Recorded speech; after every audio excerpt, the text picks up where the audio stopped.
Hello everyone, welcome back to this series of the evolution of music playing machines throughout history. I am Bethany Jacobsen, and in this video we'll be talking about the era of MP3 technology, and this was also a much shorter era. It only really lasted from the 90s to the early 2000s, and after iPhones were invented, most people got rid of their MP3 technology. People had MP3 players and iPods, and now it's kind of a rarity to have one of those devices. So first we'll start by talking about the MP3 player.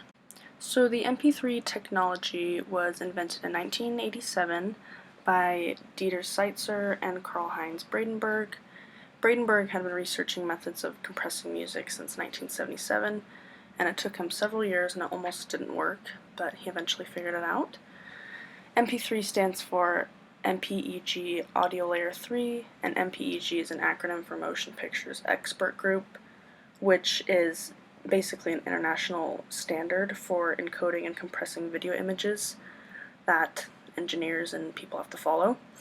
It works by compressing audio files, which reduces the number of bytes in a song, while it still maintains the sound quality.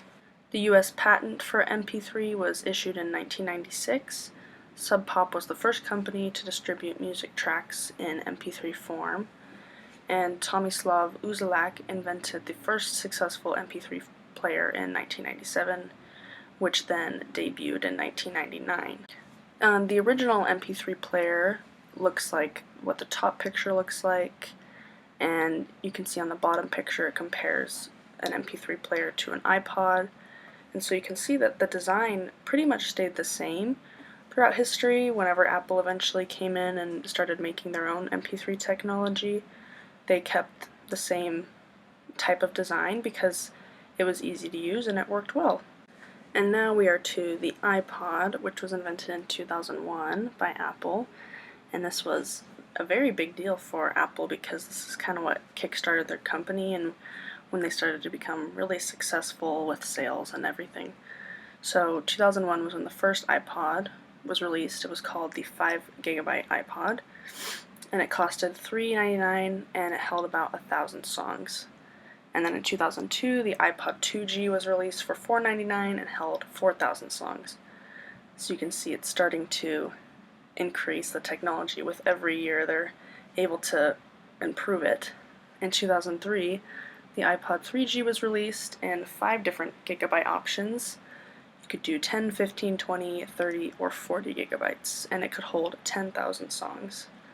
In 2004, the iPod 4G, the iPod mini, and the iPod Photo was released. At this point, Apple had the #1 digital music player in the world. And this was a big deal because this was only after 3 years of releasing the iPod, and they were already the #1 digital music player in the world.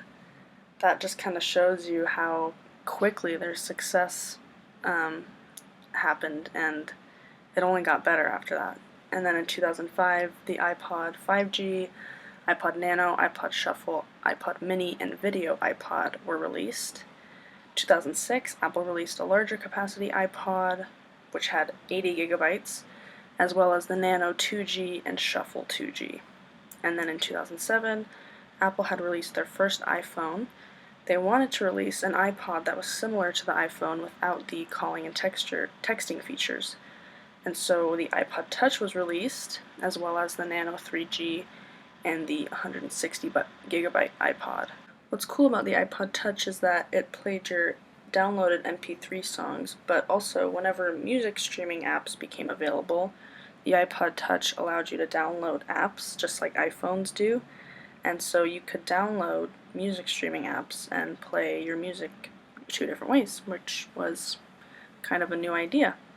And then all of Apple's inventions for the iPod after 2007 continued to be updated in more advanced versions of the Nano, Shuffle, and Touch. They pretty much just kept releasing like 3G, 4G, 5G versions of these products and just advancing the technology. The iPod was a very big invention, and pretty much once Apple invented the iPod, Apple ended up taking over pretty much all music streaming services or, ways to play your music. Pretty much everyone that I knew in like the 2000s had an iPod. I had an iPod Shuffle. It was a very trendy thing at the time to have an iPod, and it was convenient, and it was nice to have a lot of songs onto one little device that you could listen to, and the sound quality was really good. Apple does still make the iPod Touch, and they still sell it. I think it's mostly meant for younger kids. It's probably the general audience that uses iPod Touches, just if parents want to get their kids something that they can play games on, but they don't need to call or text them from, then I'm assuming they'd get them an iPod Touch. But the rest of the iPod technologies, like the Shuffle and the Nano and the Mini, are not created anymore. It's kind of hard to find them now. I'd say most people didn't really keep their iPods, not like how people kept antiques like record players, because once the iPhone came out, that was just the new and improved technology that everyone wanted, and it was better than the other iPod technologies. So people never really kept their old music streaming devices like they used to. Alright, that is going to be it for the MP3 era. Thank you so much for watching, and we'll see you in the next video where we talk about music streaming applications.